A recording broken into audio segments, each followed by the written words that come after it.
अलंकारों का ज्ञान तो उन्हें था ही, कुछ गा बजा भी लेते थे। उस पर गुप्त रोगों के विशेषज्ञ रसिकों के भाग्य जागे। पंडित जी उन्हें कविता सुनाते, हंसाते और बलकारक औषधियां खिलाते, और वह रईसों में जिन्हें पुष्टिकारक औषधियों की विशेष चाह रहती है, उनके तारीफों के पुल बांधते। साल ही भर में वैद्य जी का वह रंग जमा कि बायद वह शायद गुप्त रोगों के चिकित्सक लखनऊ में एकमात्र वही थे। गुप्त रूप से चिकित्सा भी करते। विलासिनी विधवा रानियों और शौकीन अदूरदर्शी रईसों में अब की खूब पूजा होने लगी। किसी को अपने सामने समझाते ही न थे, मगर स्त्री उन्हें बार बार समझाया करती कि रानियों के झमेले में ना फंसो, नहीं के दिन पछताओगे। मगर भावी तो होकर रहती है, कोई लाख समझाए बुझाए। पंडित जी के उपासकों में बिड़हल की रानी भी थी। राजा साहब का स्वर्गवास हो चुका था।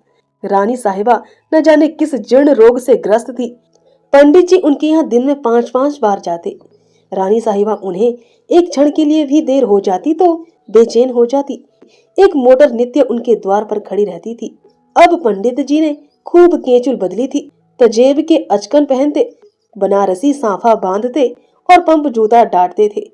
मित्रगण भी उनके साथ मोटर पर बैठकर दंदनाया करते थे। कई मित्रों को रानी साहिबा के दरबार में नौकर रख दिया। रानी साहिबा भला अपने मसीहा की बात कैसे टालती, मगर चरक जफाकार और ही षड्यंत्र रचा रहा था। एक दिन पंडित जी रानी साहिबा की गोरी गोरी कलाई पर एक हाथ रखे नब्ज देख रहे थे और दूसरे हाथ से उनके हृदय की गति की परीक्षा कर रहे थे कि इतने में कई आदमी सोटे लिए हुए कमरे में घुस आए और पंडित जी पर टूट पड़े। रानी ने भागकर दूसरे कमरे की शरण ली और किवाड़ बंद कर लिए। पंडित जी पर बेभाव पड़ने लगे। यूं तो पंडित जी दमकम के आदमी थे, एक गुप्ती संदेव साथ रखते थे, पर जब धोखे से कई आदमियों ने धर दबाया तो क्या करते। कभी इसका पैर पकड़ते, कभी उसका। हाय हाय का शब्द मुंह से निकल रहा था, पर उन बेरहमों को उन पर जरा भी दया न आती थी। एक आदमी ने एक लात जमा कर कहा, इस दुष्ट की नाक काट लो। दूसरा बोला, इसके मुंह में कालिक और चूना लगाकर छोड़ दो। तीसरा, क्यों वैद्य जी महाराज, बोलो क्या मंजूर है, नाक कटवाओगे या मुंह में कालिक लगवाओगे? पंडित, भूलकर भी नहीं सरकार, हाय मर गया।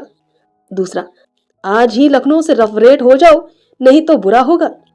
पंडित, सरकार मैं आज ही चला जाऊंगा, जनेऊ की शपथ खाकर कहता हूँ, आप यहाँ मेरी सूरत ना देखेंगे।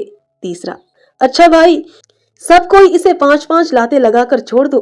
पंडित, अरे सरकार मर जाऊंगा, दया करो। चौथा, तुम जैसे पाखंडियों का मर जाना ही अच्छा है। हाँ तो शुरू हो। पंचलती पड़ने लगी, धमाधम की आवाजें आने लगी। मालूम होता था नगाड़े पर चोट पड़ रही है।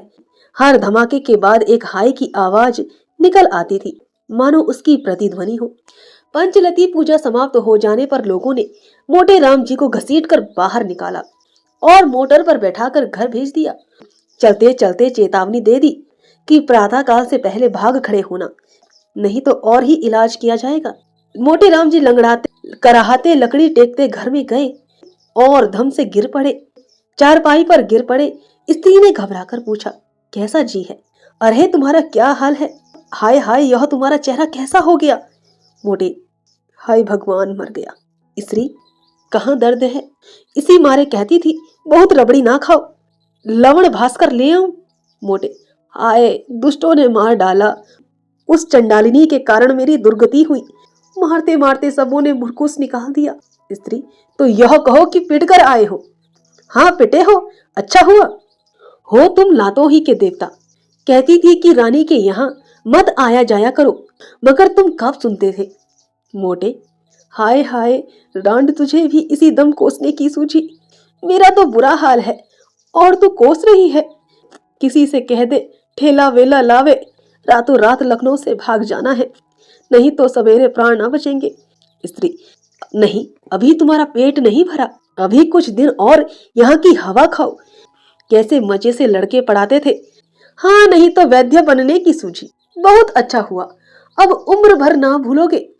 रानी कहाँ थी कि तुम पिटते रहे और उसने तुम्हारी रक्षा ना की।